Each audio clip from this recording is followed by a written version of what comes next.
What is up, people from the YouTube? Welcome back to another Pancho Things. So today I'm going to be doing an answer for a question that my buddy Tony asked. How did I get into dog hunting? And as well, we're going to be talking about what's coming up for Cremators training. Let's get started.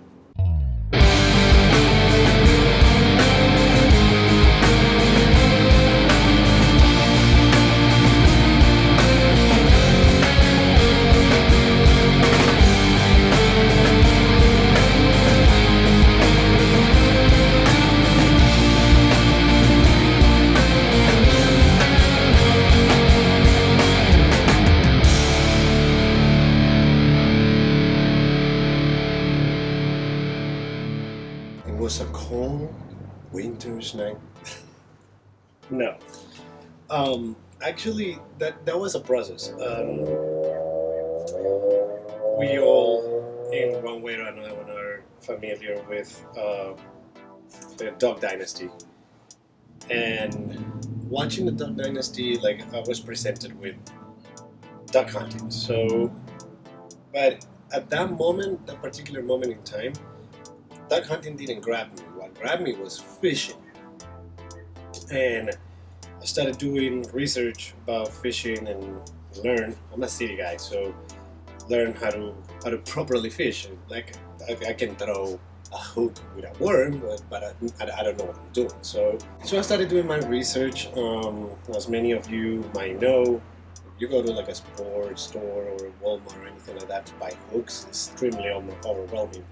There's so much, and it's difficult for somebody that is starting to figure out what to use and what not to use. So I resorted to go to YouTube, and I started looking at anglers and what they did and how they did it. And I came across this guy, Andrew Flair from the Google Squad, and started watching his videos, which is hilarious. He always makes me laugh, and there's always some learning with all his videos, extremely entertaining. As I was doing my research and looking, I get to find out that Andrew Flair as well is a dog hunter. So once the season come through YouTube, logically he started posting more videos about hunting and dog hunting and stuff. And I'm like, that's interesting, and I like it. I'm a person that like water, or one way or another, swimming pool, rivers, lakes, beach, ocean, it don't matter. I like water, so I was like, that was interesting. And I started paying attention to that. So I started looking, I started deviating from fishing, I started doing my research on other dog hunters.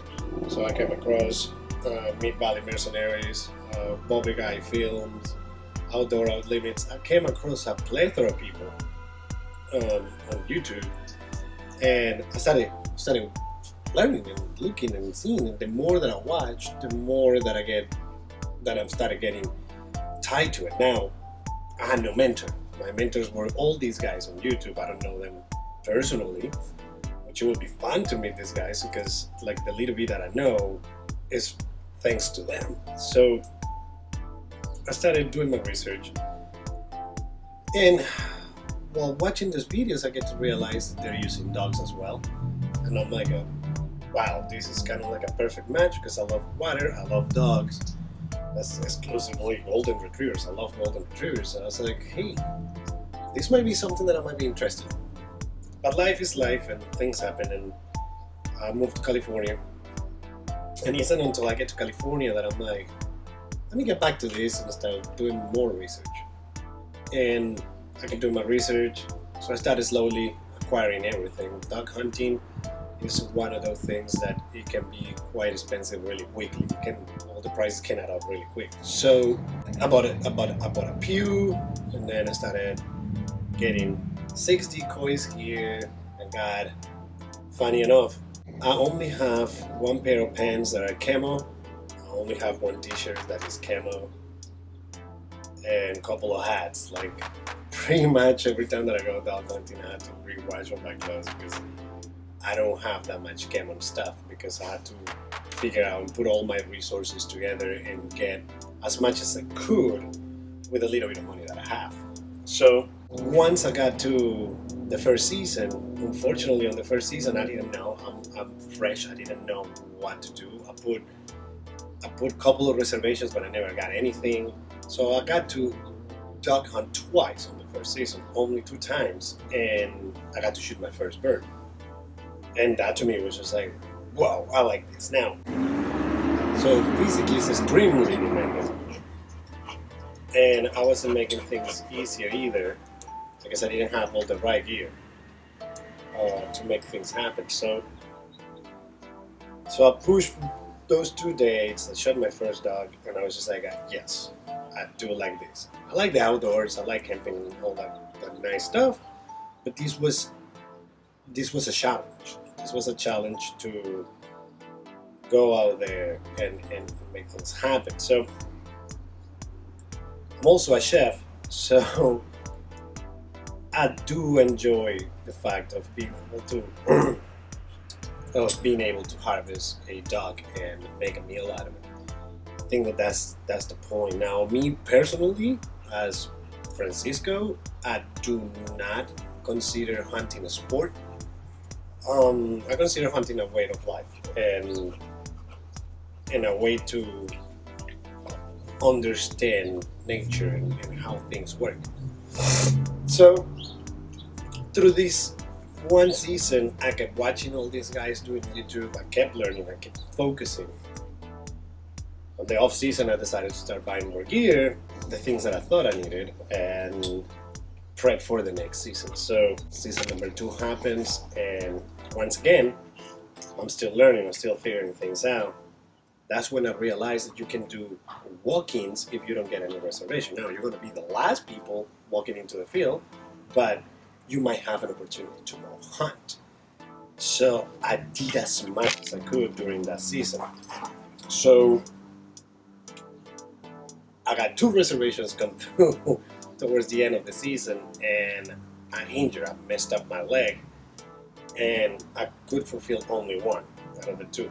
So called the season short, but I learned a whole bunch, and I got more birds, and I started figuring things out. I realized that I needed a blind and I needed all the things. So that put us into season number 3, which is the season that we just closed, and we pretty much got to see the whole end of it.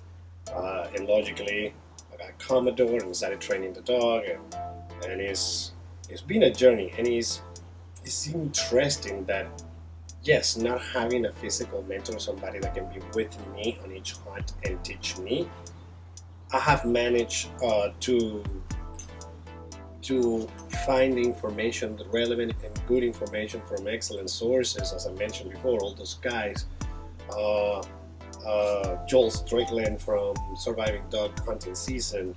There's a lot of them that put so much information out there, and it's up to you to gather that information and apply it to the best of your possibilities. And that's what I did. That's how I got into dog hunting. Dog hunting, to me, it started as, what are these guys from Dog Dynasty doing? Oh wow, they're doing dog hunting. But then I get to see Andrew Flair, and then he released his brand Dogs, and that was another thing that made me realize that there's a lot of options out there, because you get your regular brands, Drake, Cabela's, your regular standard brands, but then Dogs comes out and is an alternative for somebody that doesn't have an insane amount of resources to get good gear. So they kept me going back into Andrew Flair and all those guys to see what they were doing, what they were using, how they were using it, like different conditions, how they applied their techniques, how they hunted based on different conditions. And that's how I got here. Still until today, I don't have a mentor per se, and pretty much everything has been trial and error with me. But also, I had the opportunity to meet other people and see how they approach dog hunting, and I've been able to grab the information that I found relevant and keep it to myself. As far as me being a dog hunter, because I'm so fresh still in the game, I don't consider myself yet a dog hunter. I'm a dog hunting aficionado, I guess. I think that in order to consider yourself a dog hunter, there's a lot of things that need to fall in place, and I'm still getting those things together. So I will keep myself as a dog hunting aficionado, I guess. As for Commodore, what's coming next on the training? So with the season already bagged, did a list of the things that Commodore showed during the seasons, things that he showed that he needs to work on. Logically, this was his first season. I wasn't expecting to have a dog that is fully ready to go hunt. That would be absurd. Most dogs with heavy-duty training, they will be ready in 2 to 3 years. Commodore is coming to be his first year on the 24th of February, so he's not even a year yet. But he did way better than I was expecting him to do. But that also shined a light on certain areas where I need to emphasize in the training. Now, dog hunting season is over, but that doesn't mean that Commodore's training is over for the season. Now we're just starting again to go full throttle on his training. So, for starters, one of the things that I need to work with Commodore, and that's what this table is going to provide for us, is holding the prey in his mouth.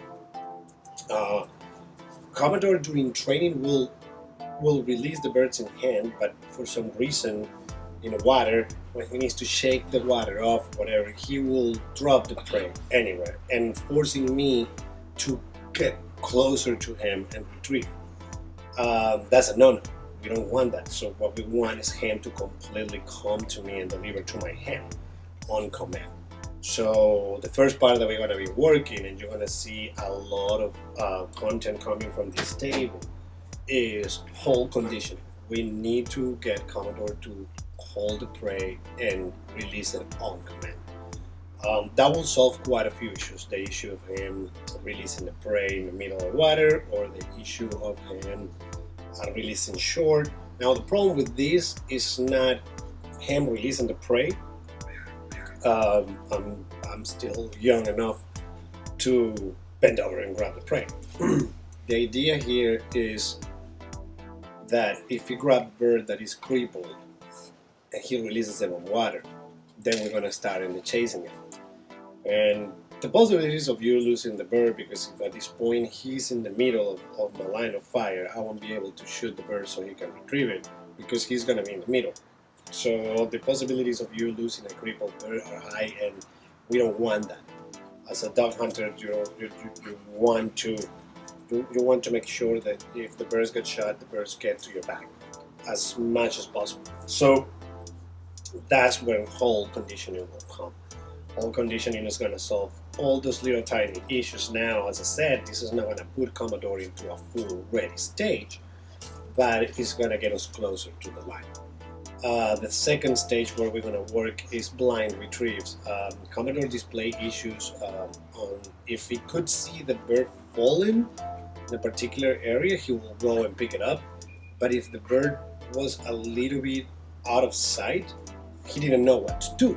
So we're going to be working on blind retrieves, forcing him to use his nose and his tracking devices just to get to the bird and deliver. Another area where we need to work is going to be on long retrieve, on assisted long retrieve. For that, we're going to be throwing a dummy launcher, 100 yards, 200 yards, 300 yards. We're going to be doing really far retrieves for him to get used to the fact that I don't have to walk and guide him. He needs to go and use his canine abilities to retrieve on the farther distance, and using the whistle to recall and control what's happening. So one of my bad during this season was that in the moments of the training, I will not rely on the whistle. I started relying more on my voice more than the whistle. And I should have just relied on the whistle alone, just to have him accustomed to the fact that he needs to once he hears one beat, he needs to turn around and look at me. It doesn't mean you need to come to me, just look at me so that I can send you to the right direction that you need to be looking and searching for the bird. Another circumstances are once you're already close to the prey or something is happening that I need you to immediately recall you. I need to be able to blow that whistle and have him turn back immediately.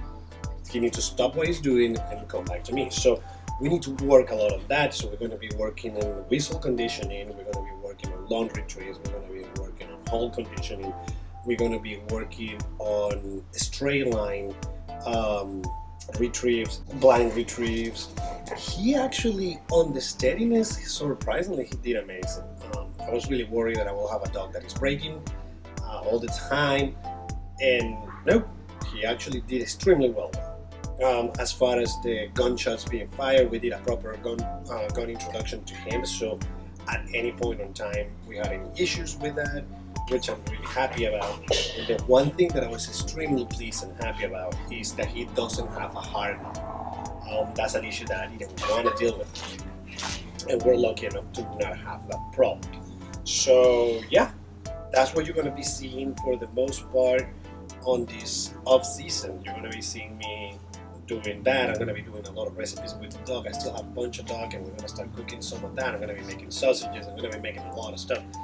But importantly enough, which is tied up to how I got into dog hunting, now that I'm more familiar with what I need to do, this off season, we're going to get into fishing.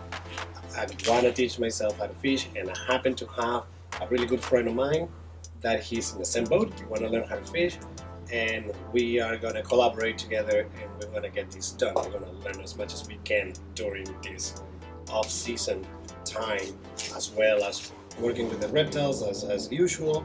So it's going to be a fun one. It's going to be a really fun one. This guy is super funny, and he's going to unleash and unlock the way that I interact with people, which you guys haven't seen much on camera. So this time it's gonna be a fun time. So there you have it. That's how I got into dog hunting, and you also know now what is the next stages of training Commodore, and also a little sneak peek of what is going to happen during the off season. We're going fishing now. So thank you so very much for watching. Like, subscribe, share, click the notification bell so you can be notified every time that I upload a new video, and I will see you in the next one. Pancho.